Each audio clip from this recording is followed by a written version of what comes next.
WPAT, Patterson. Are you being audited and do you owe the IRS $10,000 or more in back taxes? Is the IRS threatening to take more of your money? Don't fight the IRS alone. The Tax Doctor is here to help you negotiate a lower tax bill. The IRS can freeze your assets and seize your bank accounts, but you can stop these IRS actions. The Tax Doctor will fight for you using industry secrets that can stop any IRS actions, eliminate penalties and interest, and reduce your past tax bill so you pay the IRS less. If you owe $10,000 or more in back taxes, call the Tax Doctor now for a free IRS audit emergency review. 800-985-1610. 800-985-1610. 800-985-1610. That's 800-985-1610. Individuals and businesses with tax problems, listen carefully. Do you feel like you're losing control over your finances? If you owe over $10,000 in back taxes or have unfiled tax returns, we can help you take back control. The IRS is the largest and most aggressive collection agency in the world, and they can seize your bank account, garnish your paycheck, close your business, and file criminal charges. Take control of your tax problems now by calling the experts at Tax Mediation Services and take advantage of the Fresh Start program and new laws that may allow us to negotiate a settlement for the lowest amount possible. Our team of tax attorneys and enrolled agents can stop collections and get you protected so you can take control of your financial future. Tax Mediation Services is accredited by the Better Business Bureau. Call now for a free case review and a price protection guaranteed quote. Call Tax Mediation Services now at 800-610-9050. That's 800-610-9050. 800-610-9050. WPAT. The following program is presented by its producer, host, and sponsors.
asalaamaaleykum wa rahmatullah wa barakatuhu mbokki Sénégal ñoo ngi leen di nuyu di leen gërëm di leen sant di rafetlu encore amaat kattan bi nga xam ne suñu borom moo ñu ko mayaat ñu ñëw toogaat fii jàkkaarloog doomu sénégalais yi waxtaan ak ñoom ci li nga xam ne lii mooy jëm suñu réew et surtout li nga xam ne mooy réalisation président de la République son excellence Macky Sall. Donc yéen a ngi déglu rajo APR fii ci micro bi seen xarit seen doomu ndey Baboy Kane di leen nuyu bu baax di leen sargal di nuyu waa kër Sëñ Touba comme ni ma koy faral di waxee di nuyu waa kër El Hadj Malick Sy ak waa kër Baye Niass ñu nekk fii ci dëkk bi yëpp waa kër Baye Laye fàttuwuñu kenn gàlle Cheikh Oumar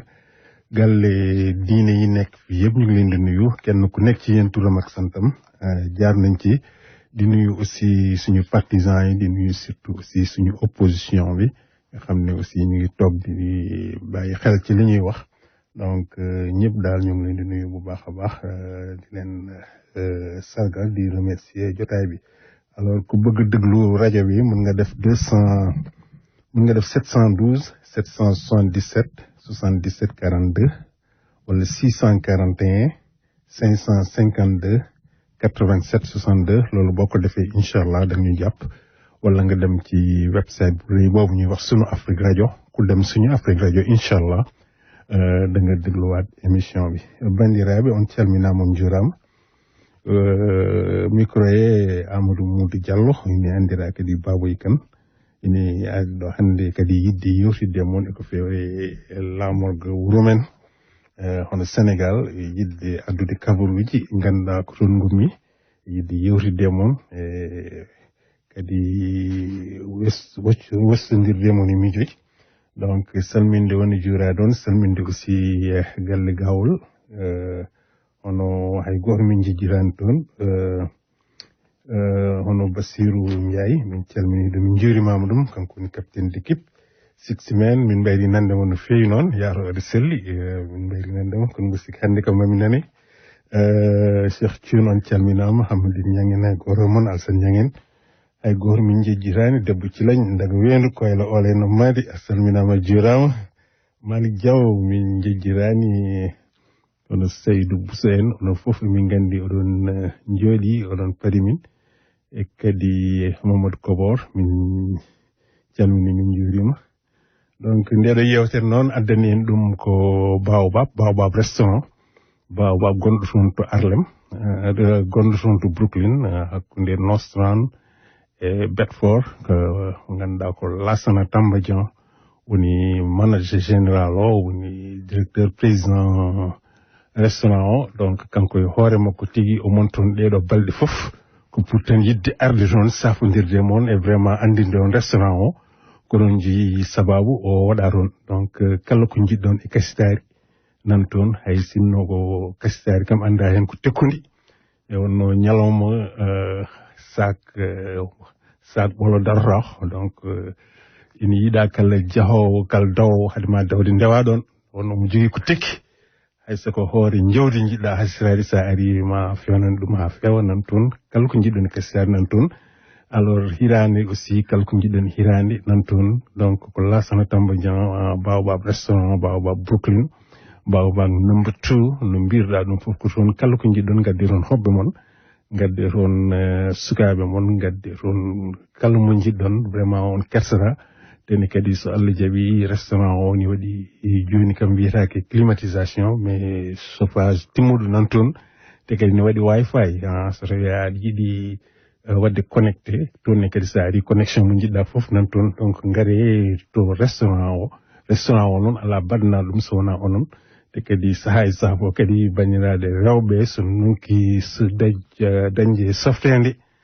ko wayno sagginde aussi wonɓe jurmoɓe seeɗa nawa ɗum en restaurant kadi ala ko bonnata ɓeyda toon ko fewnude donc jeeyi toon bandiraɓe ko onon jeeyi restaurant o te ɗeɗo oɗo saaha fof kala nde garɗon mon taw toon Lassana e hoore mum nan toon donc mawo jaɓɓo on vraiment pour andinde on vraiment restaurant o ko non jeeyi ɗum hay goto goɗɗo jeeya ɗum ɗon garon jaggon hen bandiraɓe notoɗe jeeya ko jeeyɗon donc ko ɗum donc on calminama kadi gongol on juurama donc mbokk yi ñu delluwaat fii ci émission bi tey aussi comme ni ma leen ko doon waxee léegi rek képp ku dem ba Brooklyn na dem seeti restaurant boobu ñuy wax Baobab donc Baobab restaurant bu yàññ la restaurant gastronomique la ci biir restaurant yi donc bu ngeen fa yóbbee seeni xarit seeni doom sans famille def leen lépp ba seeti restaurant bi parce que lépp a nga fa lu ngeen soxla lépp lu ngeen mën a soxla daal mu nga fa am na wifi am na lépp façon wu lekk mu nga fa donc ndekki bopp xar sax boo ko bëggee na nga ko ndekkee foofu donc saaku neen du taxaw donc balaa ngay dëgër rek taxaw boo yeewu suba teel balaa ngay dëgër rek mooy nga jaar ci lekk yu am fayda ndekki yu saf donc bu ngeen demee ci restaurant Baobab boobu nekk Brooklyn vraiment lépp lu ngeen bëgg ci lekk mu nga fa donc Lassana mooy ki nga xam ne moo sponsorisé rajo bi ngeen di dégg nii donc mu ci jàpp mu ci téye donc ñu ngi leen ko ñaan ngeen dem ngeen seeti restaurant boobu Baobab bi nekk Brooklyn ndaxte vraiment defaluñ ko kenn loolu ñun africain yi donc di leen nuyuwaat encore di leen sargal ñëwaat encore ci émission bi comme ni ma leen koy faral di waxee rek toujours bu ma koy ubbi dinaa bëgg joxe quelques informations yi jëm ci football ndaxte ñun football bi ñor nañu lool voilà donc Sénégal toujours weer wi passé moom lañ ne woon ne mooy première équipe africaine donc Afrique yëpp ñu dajee premier équipe ci football donc Sénégal la muy ndam lu rëy xam ne ñu ngi nii di jëm ci coupe du monde bi ñu naan ñu ñooy number one loolu moom xewal la te après weer wu nekk ñu def ko donc defoon nañ ko weer wala Sénégal la woon ñu defaat ko tey jii nii encore muy toujours Sénégal donc loolu xewal la et puis aussi beneen xewal bi mooy ñuy ñaanal Sadio Mané parce que lauréat bi ñuy def at bu nekk ñu tànn ay africains ñu ne ñetti africains yi gën a xarañ tey ci football donc Sadio Mané ci la bokk donc mu koy xëccool kenn ki ñuy wax Salah ak keneen ki ñuy wax Aubameyang donc ñoom ñetti ñi dañuy seet fii ci footballkat yu Afrique yëpp ñu ne ñetti ñi ñoo ci gën a xarañ donc lii nag mosuñu ko am lu dul woon ci El Hadj Diouf donc El Hadj Diouf nekkoon na 2 fois Ballon d'Or waaw li ci des lépp ñeneen ñi ñoo koy jël mais ñun daaw ñu ko jël mais ñu ñaanal Sadio Mané mu nekkaat beneen El Hadj Diouf mu roy El Hadj Diouf vraiment ñu amaat beneen El Hadj Diouf ci Sénégal donc ñu koy ñaanal bu baax a baax. voilà beneen point bi aussi foog ma ñëw ci mooy semaine passée wala fan yi passé rek doon nañu waxtaanee ci rajo Aliou Ndigal ñu koy wax la rajo des grands événements muy sama rajo personnel man tamit xate saxaay de temps en temps dama ci dugg ci participer bu baax a baax di dajeeg sa njàmbur di dajeeg Aliou Ndigal donc muy rajo Moodu mais dafa am benn débat bu fa amoon jëm ci Gorgui Sy Dieng voilà ñu fiy wax waxi basketball bon man may duggoon ci joxe sama opinion ñeneen aussi dugg ci joxe seeni opinion mais yàlla def ni ma ko waxee woon mu am ñi ko yeddi ne lu noonu mais aussi mu am suñu benn xarit merci sax peut-être sax bokkuñu politique bokkuñu ànd mais vraiment mu def ci benn analyse bu pertinent muy Texe Gaye donc Texe maa ngi lay remercier bu baax a baax ci analyse boobu ak clarification bi nga indi ak wane firnde aussi que yow foofu sax nga doon liggéeyee mais li ci manqué rek mooy waxoo que Baboye li mu wax dëgg la mais quand même fi ma jaar yëpp fa nga jaaraat mais comprendre naa mais l'essentiel rek comme que ñëw nga def analyse pertinent boobu rek doy na voilà loolu rek doy na mais bëggoon naa aussi nga ne Baboye la nga waxoon dëgg la donc c'est ça merci encore Texe et surtout aussi am na ñeneen ñi ma envoyé ay messages ay affaires yu demee noonu yëpp donc ñun maa ngi leen di remercier bu baax a baax mais quand même c'est comme ça voilà mais loolu la rek il fallait ñu jaar ci bon comme que def nañu lool rek aussi c'est ça et puis aussi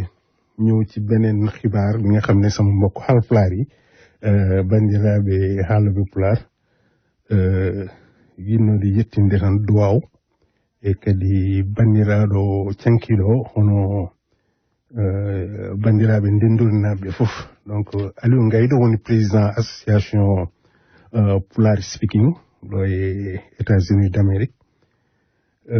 Ibrahima Sow woni président association des Sénégalais d'Amérique Mamadou Sangot ɗo e New York e joom suudu mum leelɗo jom Amar Abbas ene anndira Hamidou Kane ɗo e New York Alaji Diallo ɗo e New York hono musidɗo Oumar Ly ɗo kadi e New York Alaji Dia e galle mum e miñiraaɓe mum e joom suudu mum ɗo e New York e Salif Kise ɗo e New York hono banndiraaɓe ndenndorinaɓe fof e banndiraaɓe wonɓe Brooklyn fof ngaddunoɗo oɗo tagge pour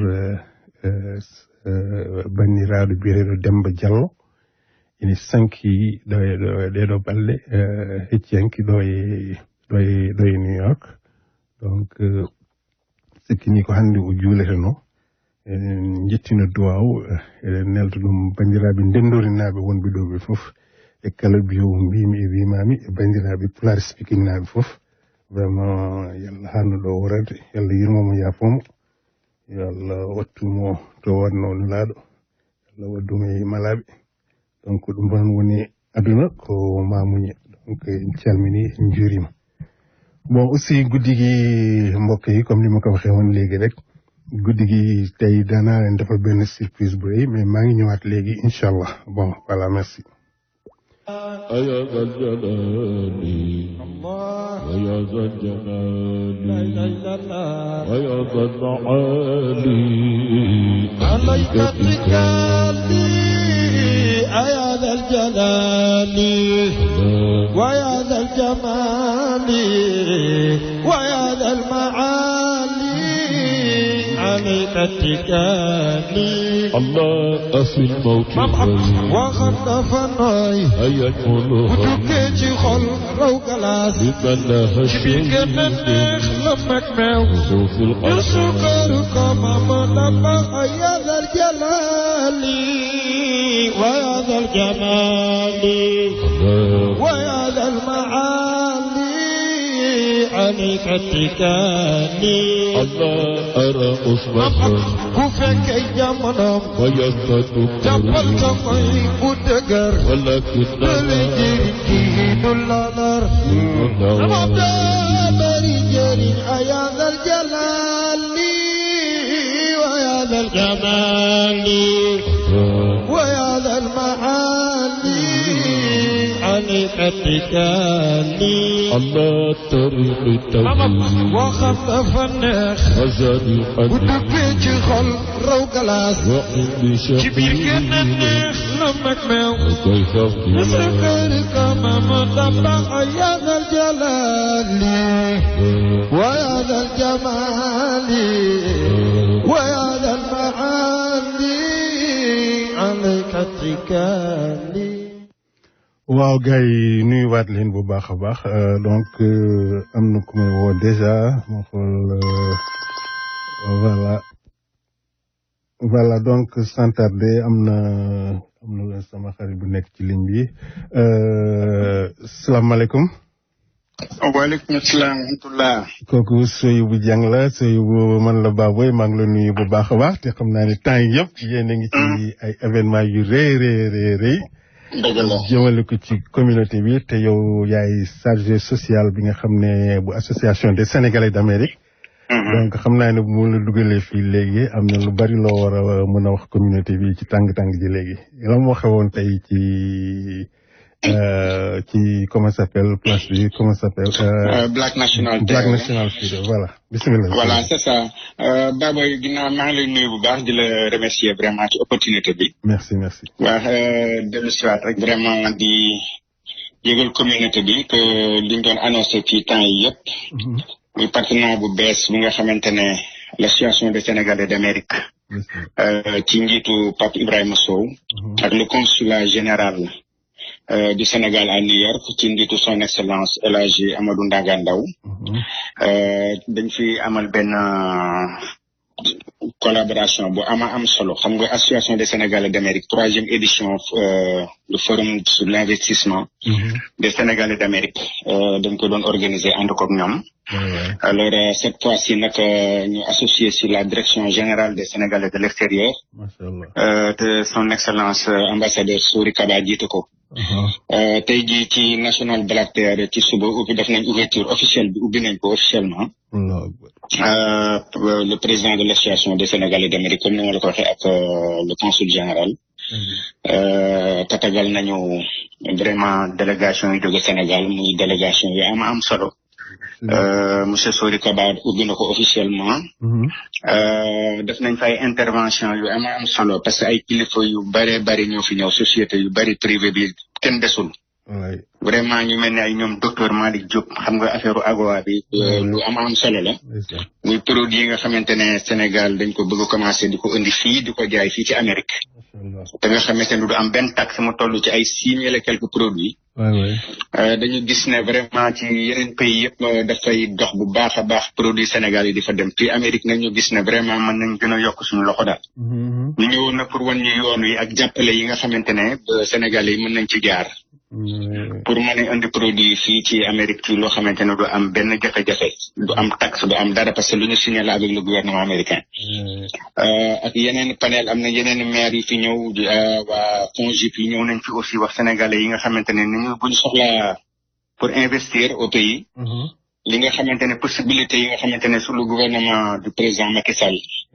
am na fonds yoo xamante ne c'est disponible mën nañ ci dañ ciy jàppale les sénégalais de la diaspora. yooyu yëpp ñu gën leen ko leeralal xam ne c'est à leur disposition ñoom ñoo ko moom. Public bi aussi vraiment nekkul en reste parce que tey question bu nekk laaj nañ ko fa. Très bien. waaw léegi Sénégalais yi ne question yi leen ëllëmoon yëpp laaj nañ ko fa te ñi ko war a laaj lañ ko laaj. ñi nga xamante ne ndooy ndey mbili yi. spécialiste. voilà les spécialistes nga xam ne ñoom les directeurs généraux les directeurs de service ak ñëpp ñu nga fa. ci côté boobu aussi au même moment. ñiy jaay kër yi ñu ci mel ne waa HLM ak Tailium. nga xamante ne ñu ràññee lañ Sénégal. depuis ça fait plus de 50 ans ñu ne ci affaire kër yi. dañ lay tabaxal ba nga ne ñu ñëw yombalal la ko vraiment prix yoo xamante ne man yéem na ma sax quoi. vraiment c'est social bi président di woote ñoom ñu ngi ciy dox bu baax a baax. nga xamante ne jënd terrain di tabax ak fii doo xam fu mu toll yooyu yëpp vraiment ay jafe-jafe la yéen di Sénégalais yi. léegi dañ lay tabaxal vraiment ci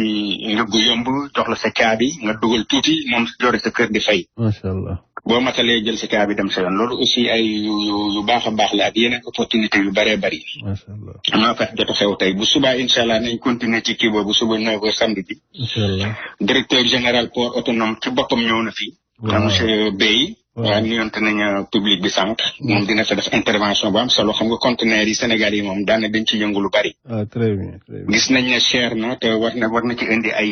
yombul yu baax a baax a baax. ak waa aéroport bu bees bi aussi directeur de communication bi ñëw na pour wane possibilité yi fi nekk Sénégal yi mun ci dugal seen loxo. parce que duñu ñëw toog rek di wax naan étranger te fekk ñun yënguwuñu.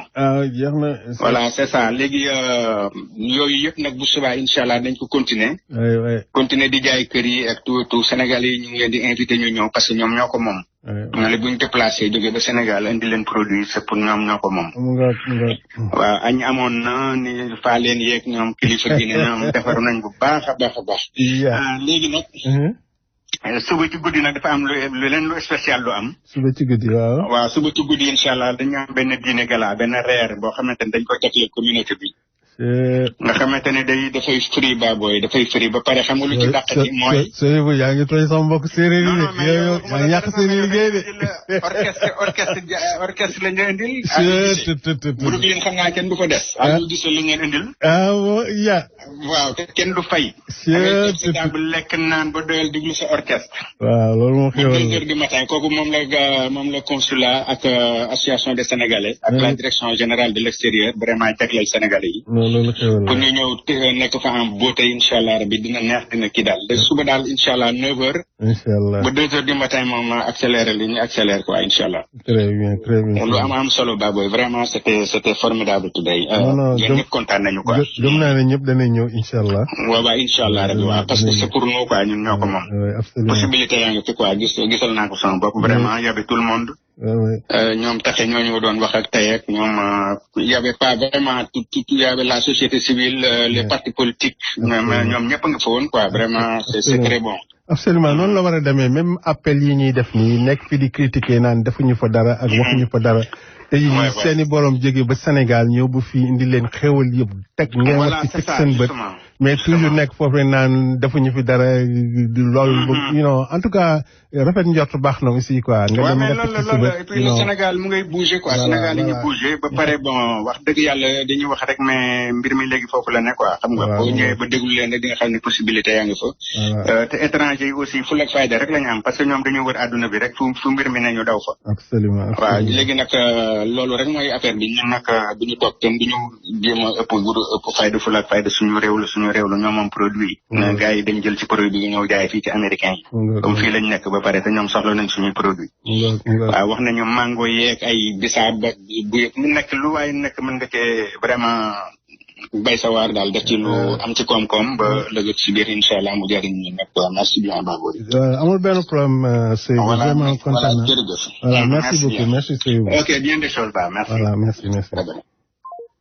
voilà gars yi donc yéen a dégg loolu donc yéen ñëpp ñu ngi leen di woo ci association des Sénégalais d'Amérique ngeen xam ne ay xéewal ngi ñëw ci dëkk bi indi li ñu ko fi kenn lu dul ñun ñi fi nekk donc te change bi ñu am mooy da nga doon dem Sénégal sax dem ci agence yi directeurs généraux yi fi ñëw ñooñu doo leen gis mais fii ñun ñoo am xéewal yooyu di gis ñooñu donc war nañ ci profiter vraiment góorgóorlu ci bu baax a baax vraiment ñu xam ne lii lépp ay xéewal la kenn gënuñu kaa yoyoo donc ñu dem ñu jàpp ci am ci voilà donc maa ngi ñëwaat léegi gars yi le temps juste naanaan tuuti ndox rek.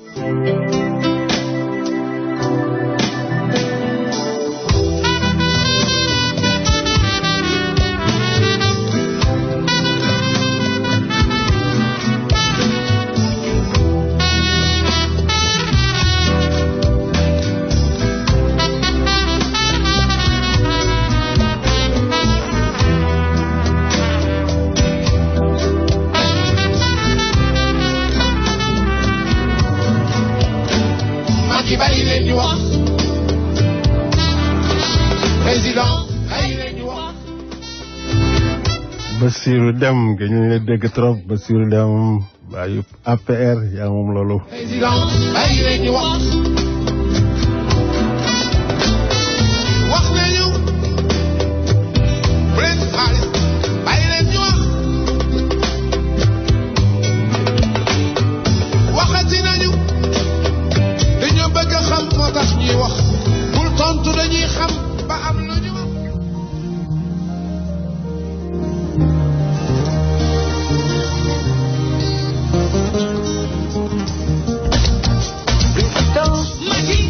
yaa ñu di woon un Sénégal émergent yaakaar naa yow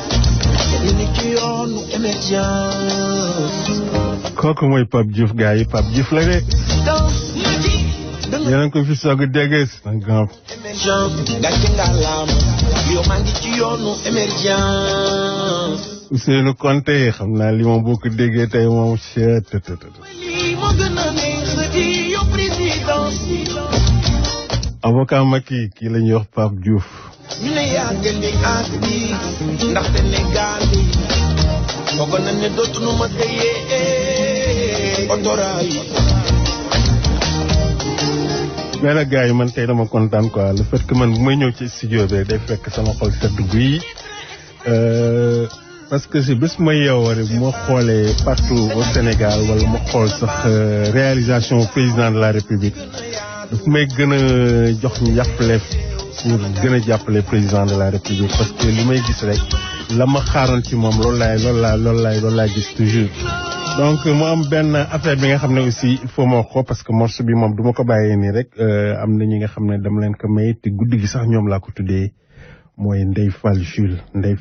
waaw Ndeye Fall Jules Ndeye Fall guddi gi yaa ko moom donc. Aïssatou Ndaw bu taal jaxati waaw Aïssatou guddi gi yaa ko moom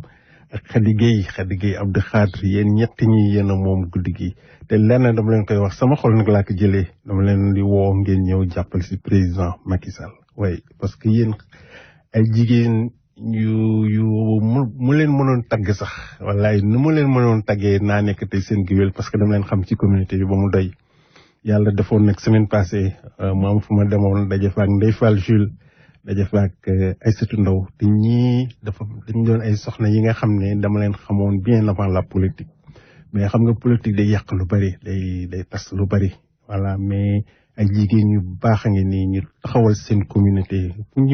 foo wootee ci communauté bi ñii da nga leen fa fekk te dañ fa dem da nga leen fi fekk ci fekk bi nga xam ne jiitaluñu benn intérêt. fu ñuy association des Sénégalais d'Amérique bi man foofu laa xamee Ndeye Fall Jules li ma ko xamee rek mooy defar li ma ko xamee mooy affaire sociale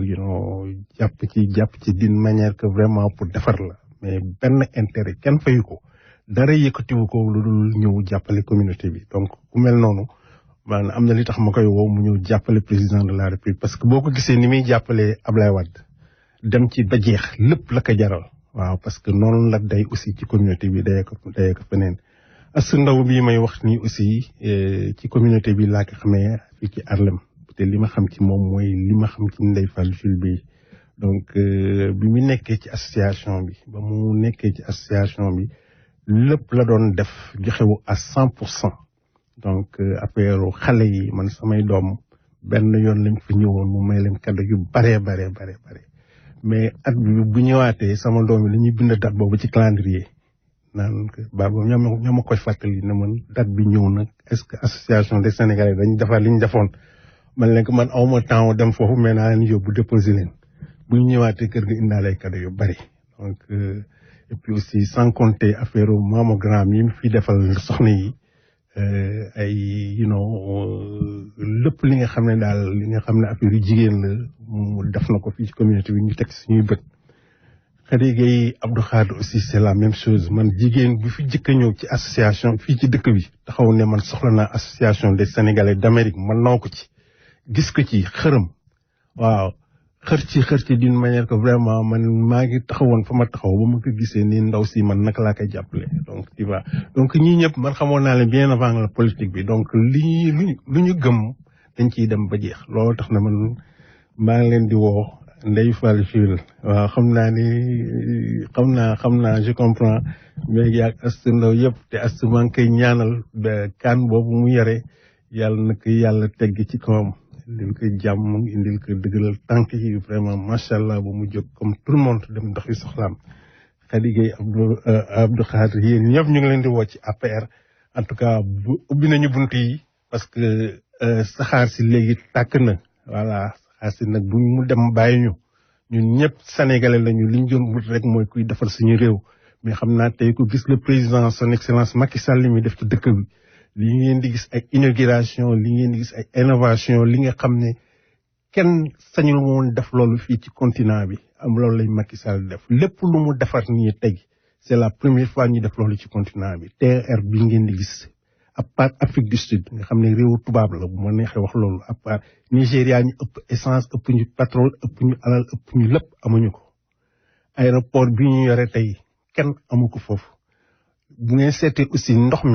mi jógee tey actuellement ñu ngi nii bërki démb rek inauguré la lancé woon ay travaux fii ci Thiès voilà ay tuyaux yi nga xam ne dernière génération la tout simplement pour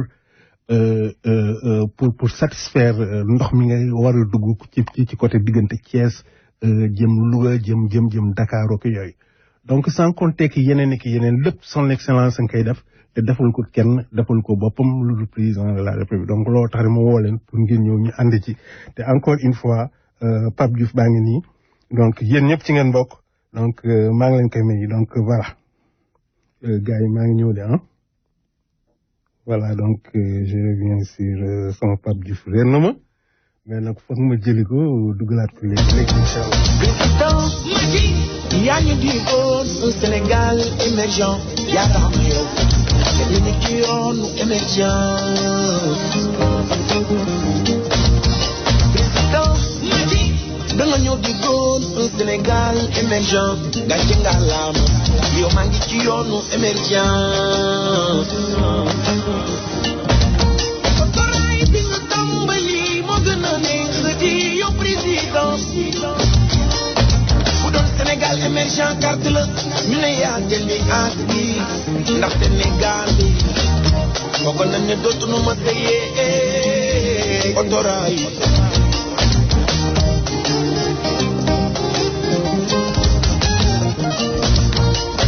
di nga indi train express régional ñëw loolu na xembaay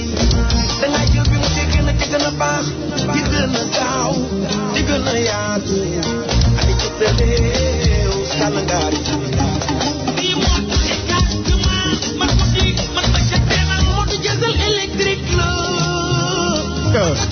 gaaw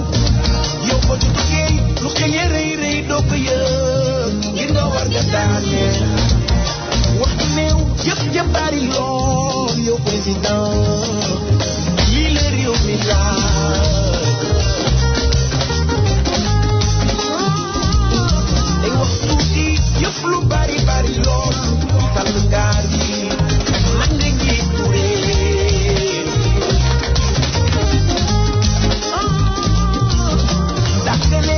jël bu ñu dootul miin sàll ngaar yi sama président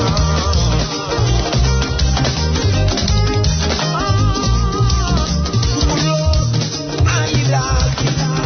pour gëne nañ dem fa doon sàll ngaar Bulgarie nañ dem Podor donc sama yaram tàng na déjà donc sama ñetti soxna yi daal laa mayoon loolu Pape Diouf boobu puis aussi may leen guddi gi donc maa ngi leen di xaar aussi kenn ci yéen taxaw ni soxla na association des Sénégalais d'Amérique bu boobaa comme que la ma suñu woon daal yi teg ko fële naa ko salaat takkat ko mu dëgër këcc ñëw nekk seen ginnaaw donc encore une fois merci. voilà léegi dafa am aussi li xewoon ci dëkk bi ci Sénégal mooy anniversaire suñu ancien président muy son excellence Léopold Sédar Senghor. donc fukki at ak juróom-benn léegi vraiment nekkatu fii mu doon ki nga xam ne def na lu bari marqué na histoire def na lu bari surtout au Sénégal te surtout tey Sénégal bii ñuy laam-laamee donc fi ñu toll tey démocratie bi loolu moo ko fi laloon am na nu mu doon demee aussi mu demee neneen mais aussi vraiment ñu ngi koy sóoraale ci guddi gi et puis aussi indi quelques témoignages yi nga xam ne rek am na ñi nga xam ne am na lu ñu waxoon rek ci moom donc ñu déglu ko. Bon, ce qui me vient à l'esprit, c'est que c'est l'ancien président, le premier président du Sénégal, c'est le fondateur de la République. C'est lui qui a négocié notre indépendance. Je dis bien négocié, puisque nous ne l'avons pas obtenu à partir de la lutte armée. Donc, politiquement, c'était un orfèvre politique, un pacifiste qui a toujours pensé qu'en politique, il faut mettre... c'est l'intelligence en mouvement. C'est-à-dire qu'en politique, il ne sert à rien d'utiliser par la force, pour la force, pour obtenir quelque chose. Il faut d'abord mettre en œuvre sa propre intelligence qui est extrêmement importante. C'est comme ça, c'est dans ce cadre-là qu'il a réussi à nous obtenir notre indépendance sans qu'aucune goutte de sang ne soit versée. L'homme a été un modèle. Il fut le père de la nation sénégalaise, le premier président de la République. Il fut le premier noir africain à être agrégé en grammaire. L'homme avait une pensée humaniste. L'humanisme, c'est le mot fort qui rencontre un peu de Senghor. Quand on parle de l'humanisme, on a en vue les valeurs. En tout cas, tout ce qui fait l'homme et qui fait la noblesse de l'homme. Senghor chantait la taranga sénégalaise et a enraciné et a mis en évidence la plupart de nos valeurs traditionnelles d'humanisme. Notamment cette taranga sénégalaise qu'il a chantée, qu'il a érigée en stratégie de diplomatie. Que quiconque venait au Sénégal est accueilli comme un Sénégalais. Et que dans notre vocable Wolof, on dit très bien Nit Nitay Karabok. Ça, c'est des valeurs, c'est des atouts de notre tradition qui rencontrent un peu de l'humanisme. Et Senghor a donné éclat à cet humanisme-là. Aujourd'hui que le monde est déchiré, le monde a subi énormément de crises et de secousses, surtout des crises de valeurs. Il y a l'extrémisme, il y a l'exclusionnisme, il y a tout cela qui font que Senghor nous paraît très actuel, ne serait-ce que pour visiter les fondamentaux de cet humanisme. Quand on pense à Senghor, on pense à effectivement celui qui a créé l'hymne national, qui nous a laissé en héritage des institutions très fortes, extrêmement importantes. Vous avez entendu récemment l'ancien président américain parler d'institutions fortes. Senghor a été le premier ici, en tout cas en Afrique, à y penser. Sans des institutions fortes, nous ne pouvons pas garantir notre indépendance. Donc une administration moderne. N'est-ce pas donc c'était ça. Quand on parle de Senghor, je pense d'abord à ça, mais je pense aussi à l'homme de culture qu'il était, avec la négritude, qui a quand même mobilisé pas mal d'hommes politiques, d'intellectuels africains autour des valeurs et de la civilisation et de la culture noire. Ce n'est pas un hasard si Léopold Sédar Senghor a été élu à l'Académie française. Parce que pour être élu de l'Académie française, il faut être un grand intellectuel. Et je crois que l'Afrique peut s'honorer, et l'Afrique s'honore toujours de la personnalité de Léopold Sédar Senghor.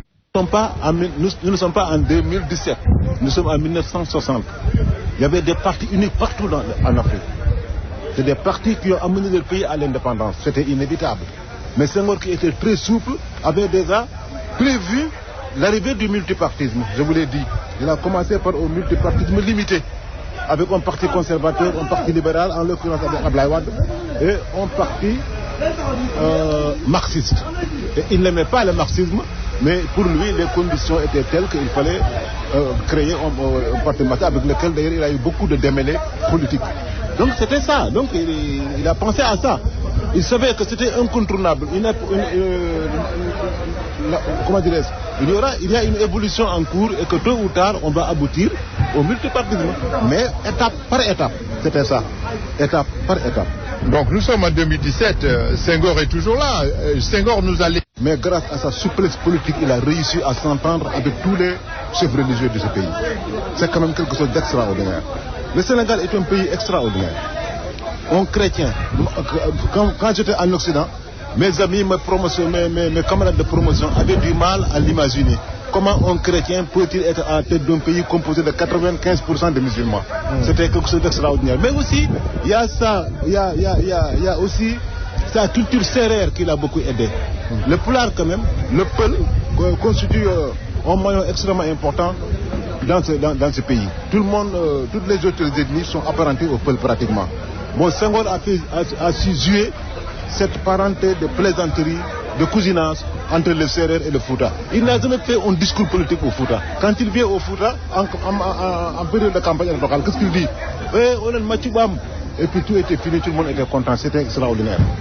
Voilà gars yi loolu mooy li nga xam ne témoignage la ay témoignage la ñi nga xam ne xamoon nañu Léopold Sédar Senghor xamoon li mu doon politique yi xam fi mu jógee ak fa mu nekk tey donc di ko ñaanal di ñaanal aussi suñu mbokk PS yëpp surtout suñu xarit suñu doomu ndey bi nekk fii ci dëkk bi ñu koy wax Amadou Ndiaye vraiment ñu ngi la koy jaale bu baax a baax et puis aussi di ko jaale aussi Foydou Diallo nga xam ne aussi sa doomu ndey la yéen a bokkoon PS bi vraiment ak képp ki nga xam ne tiituroo na PS surtout man sama bopp nga xam ne man sama papa ci sonnoon trop voilà donc daaw ñu déggoo lu bari ci politique donc loolu aussi fallait ñu jaar ci voilà aussi am na yeneen événement yi nga xam ne xaw na fii mais ici bu ñu ko temps bi permettre rek ñu jéem a dugal yenn yi mais xam naa ne temps bi tey gis naa ñu bari nga woote mais ñu jéem a dugal leneen am na aussi benn extrait bi nga xam ne Mimi Touré moo ko defoon donc jëmale ko aussi ci askan wi am leeral yi nga xam ne bëggoon na ko leeral pour surtout traque des biens mal acquis xaalis yi fu mu duggoon ak li ñuy jot a récupérer ak yooyu yëpp bon ñoo ngi seet ba xam ne na ci xaj bu ci xajee rek muy noonu mais xam naa ne aussi gars yi ngi woote déjà mais ma jéem a dugal Mimi Touré rek ñu xool loolu nu muy demee. voilà. Khalifa Sall mosoon na nekk ministre de la justice ci loolu lañ bëgg a dooree sax ak li ñeen jiiñ ñi Khalifa Sall gii def naag deful ak tomala ngi ci ak pexem politique ci lii ko dal mu nekk kaso weeru mars ak léegi. waaw doonoon naa fi ministre de la justice dëgg la ci ndigalu président ndax loolu aussi la digoon sénégalais bi muy nekk candidat ne alal réew bi daal danañu xool anam bi nga xam ne moom lañu koy yoree ndax réew boo ko bëggee tabax budget bi nga xam ne moom la député yi di wote te mu doon suñuy impôts yi moom la ñuy dajale moom la ñuy jagleel maanaam éducation bi piste yi liggéeyu xale yi ba mu ñëwee it dossiers yi nga xam ne yu ci bëri sax moom moo ko tàmbali muy ay audit mu saytu ko daal di jébbal mbir mi justice ba loolu amee yéen ñëpp ngeen fekkee li nga xam ne am na ci wàllu woowu liggéey boobu moo continuer ndax bu fekkee ne mbiru maire de Dakar ngay wax loolu ñu bëri xam na ko. maire de Dakar dañ ma beesut tàmbale wu sax doon maire ba léegi woowee koppar gaañu ne noonu la daan doxee. noonu nga xam ne ci affaire audit boobu ci jamonoy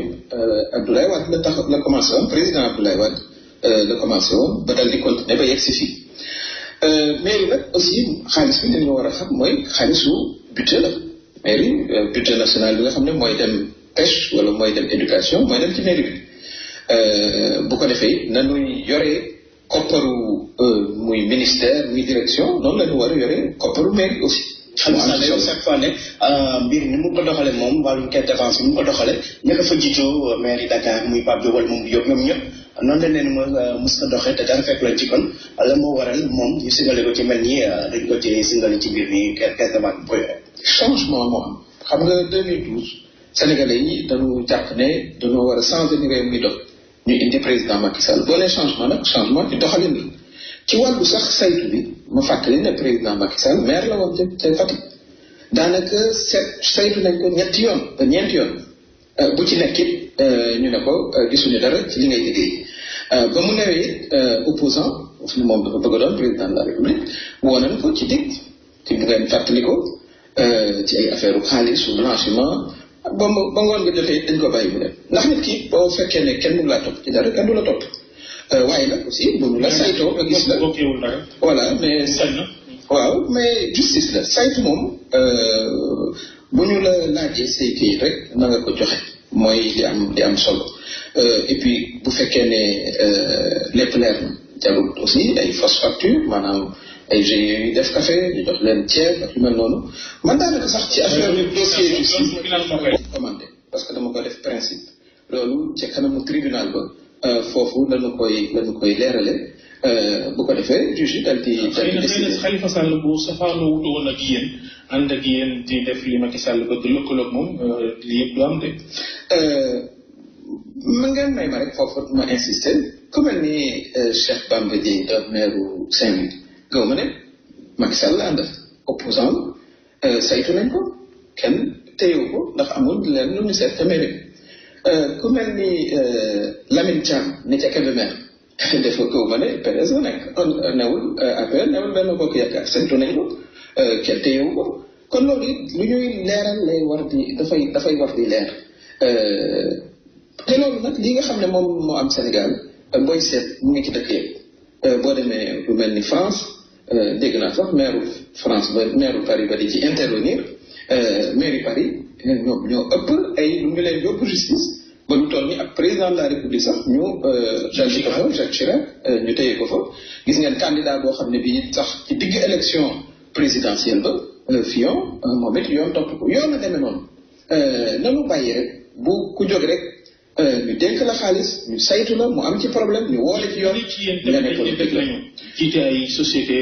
ba beneen bànqaasu nguur gi te ay rapport wax ni jëlgati nañ te dara fekk la ci wàllu ñuy faral di tudd kudd di faral di tudd yeneen i bànqaas ak ñoom seet xam nga man ku ma faral di dégg ci politique xam ne li ma gëm man mooy xaalisu réew mi wala nga koy yore ni ñu ko war a yore amul nga bokk APR wala nga doo bokk PS wala nga bokk PDS dañu la war a saytu topp la loolu liggéey procureur la man ci suma wàllu bopp ngeen ma laajee ma ne leen procureur de la République bépp dossier boo xam ne dafa nekk ci bureau daf ko war a traité. mais procureur na mu traité yëpp aux hommes tamit dafay jot ay ndigal ci kilifa yi tamit loolu tamit nekk na loo xam te ne gàllankoor la. non amul non bu ngeen diiree dañu ne le procureur est le maître des poursuites loolu moo ne ci code. ministre de la justice mooy seetam ma. waaw mais ministre kaay wax la benn mbir mooy ministre de la justice mënu la imposer procureur de la République li mu war a def procureur de la République moo tax ñu naan agir en son âme et conscience maanaam li nga xam ne mooy li dal sa xel ak li nga xam ne moo dëppoo ak sa conviction ci wàllu boobu daal loolu man ci laa gis waaw mais loolu war a am loolu moo war a am te man loolu laa gëm. ba nga nekk ministre de la justice mu soo joxoñ procureur fu muy xool. mais procureur li nga koy laaj dafa war a dëppoo ak yoon munoo wax procureur mu def loo xam ne dëppoo la. ndax nañ ci wàllu procureur Aliou Ndao ci clé yi ndax ñu ni déggul ndigalu Sidiki Kaba mi nekkoon jamono yi ministre de la justice. waaw loolu moom fekkewu ma ko xam nga boobu newu moon ministre de la justice procureur boobu man bi ma toogee changé naa procureur benn procureur laa fekkoon keneen la ñëw voilà keneen daal di ñëw mais buñ dellu see ci principe yi li ëpp solo te ñu war koo xam mooy parce que c'est pas parce que politicien nga que vraiment loo def it buñ la yóbbu ci yoon ñu ne procès politique la ndax bëri na fi ay politiciens yoo xam ne seet nañ leen lim naa ci ñaar mënoon naa ci lim ñeneen ñoo xam ne it aussi APR lañu woon ñii dañ leen jox xëy na réprimande naan leen war ngeen seetaat seen gestion ñii ñu ne leen amuñ lu ñu gis sans distinction man looloo waral beneen mbir mi nga xam ne aussi am na solo mooy bu fekkee ne mbir mi dañ la jox pièce wala jox la budget nga war koo gérer mun a wax rek ne jox naa ko diw wala joxuma ko diw te yooyu sax xëy na dañ ci dellu parce que du yoo xam ne yi mooy justifier na nga utiliser réew xaalis li nga wax ci justice bi moom na boppam procureur kenn du ko def loo justice bi kenn du ko def loo li mu bëgg ak yooyu gis nañ ne yow nekkoon nga ministre de la justice traque des biens mal acquis sax yaa ko tàmbali traque boobu li ci demee ko mooy à part Karim Wade ak Tahibou Ndiaye amul keneen tey jii sax daf mel traque boobu daanaka dee na ndax amatul kenn kuñ topp xëy na arme politique la boo xam dañ koy utiliser contre des adversaires politiques du leneen waaw mais xam nga bu ngeen nee dossier Karim Wade ma fàttali leen ne fii yéen a fi daan wax ne Karim Wade mooy ministre de la terre de la mer yoroon na lu tolloo genn wàllu but kon affaire bu toll noonu ak milliards yi nga xam ne moom leen ciy tudd ma wax leen sax ne ba tey mbir maa ngi continuer yéen ñi journaliste xam ngeen ko ci Allemagne ci boppam ñi nga xam ne ñoo ngi woon Fraport ne woon fii di opérer aéroport bi loolu ñoom it ñu ngi ci soxla yooyu bu ngeen tàppee ci presse bu ngeen ko gis ci presse allemande bi yéen ay journaliste ngeen c'est pour vous dire que bañ ko tàmbalee dañu naan procès politique la nangam ba tey ay dëkk bu sori ba mel ni Allemagne continuer ci yu mel noonu donc il faut ñu jàpp ne mbirum Karim Wade bi yow ci sa bopp ak ñeneen daanañ wax ni ay Amath Dansokho naan ay 400 milliards ak 1000 milliards ak 3000 milliards nga ni xaalis bi nañ ko topp nangu ko yow ba ni ngay jógee ci ministère boobu ay 2-3 milliards gën ngaa bëri juróom rek ngeen di ngeen kon leen juróom coow la ca am wuute na déedéet il faut que ngeen aussi xool seen information da ngeen di woo ministre de la justice mu ñëw fi fàttali leen dossier bi ça fait longtemps aussi ba ma jógee justice mais am nañ fi ay compte yoo xam ne Monaco téye nañ ko ci am na ci xaalis boo xam ne bi récupéré nañ ko lu tolloo presque 33 milliards yoo xam ne am na entreprise bu fi nekkoon comme affaire bi jeex na xëy na jàll na leen des centaines de milliards loolu vraiment non mais xam nga déet bu loo xam ne 33 milliards tout à fait xam nga benn hôpital 100 milliards 33 milliards mën nga cee tabax aéroport mën nga cee tabax hôpital yu bare mën nga cee def autour 30 ba 40 centre de santé mais boo jëlee 30 milliards jëlaat yeneen 30 milliards daanaka plus de 200 milliards yoo xam ne récupéré nañ ko loolu it lu am solo la li ñu war a jàpp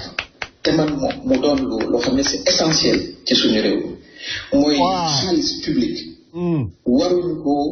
jaawale ak poste privé macha allah fekk ñu ngi def loolu pour ñu gis avancement ci Afrique du yomb li nga xam ne moo am d'ailleurs boo demee Canada maire bi nga xam ne ñëwoon na fi ñu naan ko Couder moom dañ ko topp ci affaire xaalis ba d'ailleurs nekkatul maire loolu am aussi Paris loolu nag li nga xam ne moom la tubaab bi bëggal seen bopp seen xaalis ñu koy saytu ba di defar seen i dëkk seen i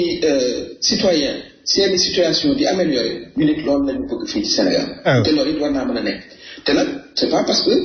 da nga am ambition wala amoo ambition warut a def benn différence encore une fois. mais wàllum traque bi procureur Aliou Laye jamonoom gis na 25 personnes yu ñu war a topp la waxoon mais après fa mu mujjee daanaka ñaar nit ñett nit la ñeneen ñëpp kenn déggu leen ana mbir yi fu mu toll. waaw loolu mu ngi non bu ne mujjul fenn parce que boo récupéré lu toll ak 200 ba 300 milliards. mais yeneen nit aussi il faut mais ki nga xam ne moom daan nañu ko kooku moom nee naa leen moitié budget Sénégal moo ko yor. kon nag aussi loolu lu am solo la doon président loolu mos am aussi ci Afrique dafa war a continuer lu caagi ni ne da nga contre nit wala da nga koo bañ déedéet li nga xam ne lañ war a jàpp ñun yi politiciens yi mooy bu ñu joxe alal ñu sàmme ko ni ñu ko war a sàmme bu fekkee ne donc mbokk yi def naa loolu leer na essentiel ñu koy def nañ ko def ci essentiel bi dégg nañ ko temps bi moo ñuy jot sinon danañu leen tegalal lépp ngeen dégg ko. Donc, traque des biens mal acquis. Donc, ça a bien fonctionné, plus de 300 milliards, 200 ba 300 milliards. yi nga xam ne jot nañ ko récupérer donc vraiment loolu aussi liggéey la te loolu di delluwaat rek ci askan wi incha allah. te aussi bon dégg nañu ne aussi que am na ñi nga xam ne ñu ngi toppaat encore ci tànku Macky Sall c'est-à-dire li Macky Sall doon def loolu la ñuy def. pour peut-être defe ne que loolu buñ ci toppee ñoom it dana yàlla dana jox jëlee nguur gi ci loxo Macky Sall la jox leen ko parce que gis nañu ne aussi comme Macky Sall ni mu ko doon defee dugg ci goxaan yi dugg ci néegu ñax yi dugg ci biir Fuuta yi biir en tout cas ci biir Sédhiou ci biir dëkk ko yooyu yëpp am na ñi nga xam ne comme que noonu la ko Macky Sall defee woon ñoom it noonu lañ koy defee mais nag gis nga tricherie yi dafa baaxul. tricherie dafa baaxul xam nga boo xëyee nekk tijaan waaw dem ba nekk vraiment responsable ba yore yenn responsabilité yi ba ñëpp yaakaaroon ne aussi que fa ñu la gëmee woon foofu la nga jékki-jékku fippu ne man nekkatuma tijaan man murit laa nga ko ñëpp dégg ko waaw nga defe ne aussi que murid yi danañu bàyyi ci la ñu nekkoon ñëw topp la yow nax nga sa bopp lii tamit bu dee tànk Macky Sall yi nga topp loolu tamit nga defe ne nit ñi danañ la topp loolu da ngay nax sa bopp parce que koo gis am na slogan wu boppam xam nga président Ablaye Wade lu bon nañ ko bàyyil soppi moom moo ko créé soppi loolu saa yoone soppi ñëpp xam nañu ne loolu président Ablaye Wade moo ko moom mais dugg ci goxaaj yi voilà loolu créature Macky Sall la voilà dugg ci ruq yi dem wax ak maire yeeg te erreur bi gën a bon man de sama yaay lakkkat la sama papa lakkkat la ñoom bi ñuy ñëw Dakar kenn ci ñoom déggul wolof man rek maa sopp ba dégg wolof parce que man maa doon génn kër gi dem di foo xale yi koñ gi beeg affaire ba bu mu dégg ci wolof mais ñun suñu culture te li nekk caajaay moo nekk xombol moo nekk Fuuta ñun ñëpp ñoo bokk même valeur voilà nit mag bu jóg di sëy ñëw ci kër di sëy am fa ay doom kër googu néegam bu ñu la fa rentré bés bu ñu la entré ci néeg mag bu la entré ci néeg jamais au plus grand jamais nga toog ci kaw lalam ñun de en tout cas les Tukulóor waaw loolu moom suñuy maam mosuñu ko nangul suñuy yaay mosuñu ko nangul te loolu kenn du la ko nangul mag lu mu la entré ba ci biir néegam jamais nga toog ci kaw lalam donc loolu surtout publiquement nga koy wane ci ay Facebook loolu c'est des erreurs te puis gis nga fii ku nekk da ngay créer dara boo bëggee nekk président da ngay créer dara nit ñi xamee la ko par exemple boo seetee le président comment il s'appelle Bill Clinton bi ñu ñëwee fii ñu def seen convention fii ci New York bu ngeen di fàttaliku c'était en 92 bi muy gagné élection yi mook ak Al Gore dañuy jëndoon ñaari bus yu bees sax parce que ay xale lañu woon ay 39 ans lañu amoon bu bare 40 ans voilà ñu jënd ñaari bus peinture ko seen couleuru parti alors foofu la ñuy envoyé foofu la ñuy commencé seen campagne ñu ne nag ñaari bus yi la ñu wëree États-Unis d'Amérique di ko campagne fu ñu toll ñuy séntu bus yi ñii di wàcc di leen kar di leen gàttandoo ko yooyu donc loolu créature la ñoom ñoo créé loolu gis nga boo seetee aussi fundraising bi nga xam ne kenn mësu ko def en tant que candidat mooy le président Obama moo dajale xale yi ci internet bi des jeunes des xale yu ndaw dajale leen ci internet bi jël seen xaalis dajale seen xaalis seen xam-xam seen lépp ñoom ñëpp ñu dajaloo partout loolu créature Obama la voilà donc loolu noonu la demee donc gis nga même kii sax suñu dof bi sax lu bon yor na benn mbaxane bu xonq pour ñu xàmmee ko foo ko gis ci campagne mu ngi sol mbaxane bu xonq boobu donc loolu la mais nit bu defee dara nga ne yow loolu lu nit kooku def ngay def nga defee ne ko loolu yow di nga ci am succès loolu c'est de la tricherie donc Ndamal Kajoor laay wax donc vraiment il fallait aussi faire mieux nga jéem a seet daal vraiment li nga xam ne lii moo gën nga def ko mais pas tricher pas seet li nit ñi defoon nga koy defaat donc gars yi maa ngi gën a gudd encore une fois ne woon naa leen que am naa jël sax kenn quoi ma xool exactly peut-être que. allo Baboy. waaw salaamaaleykum. waaw ñu ngi lay ziar. waaw kooku Ousseynou. waaw mais xaalis baa ngi génn gars yi ñu ngi góobaru de. gis nga de. gis nga de. am na njëriñ. xaalis dina génn de non dana ñëw xaalis yëpp ay ñëwaat. dégg nga maam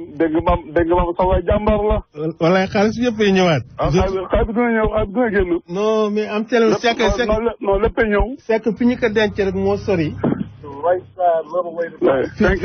fi ñu ko denc rek moo sori. mais c'est sûr que lépp dana ñëwaat Ousseynou. ok d'accord merci. merci beaucoup. allo salaamaaleykum. maaleykum salaam mais Baboy toi tu es trop petit man ma defoon xel bu rafet nga am mais yow ci trop. salaamaaleykum. waaw sëñ bi na ngeen waaw ziar nañ la. man nag ma yaakaar da ngeen a réer de. waaw gars yi dégg ngeen li xew donc temps bi presque jeex na li des bareetul donc je me permets rek ngeen tàggu leen ak. voilà donc ba semaine prochaine incha allah donc li jiw la jeexul jógi fa donc nit ñëwaat incha allah ñu gën a waxtaanaat voilà merci donc c'était Baboy Kane merci. jërëjëf.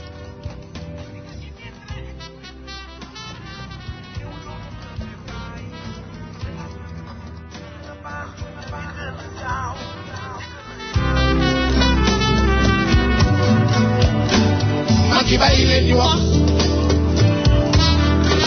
président bàyyi leen ñu wax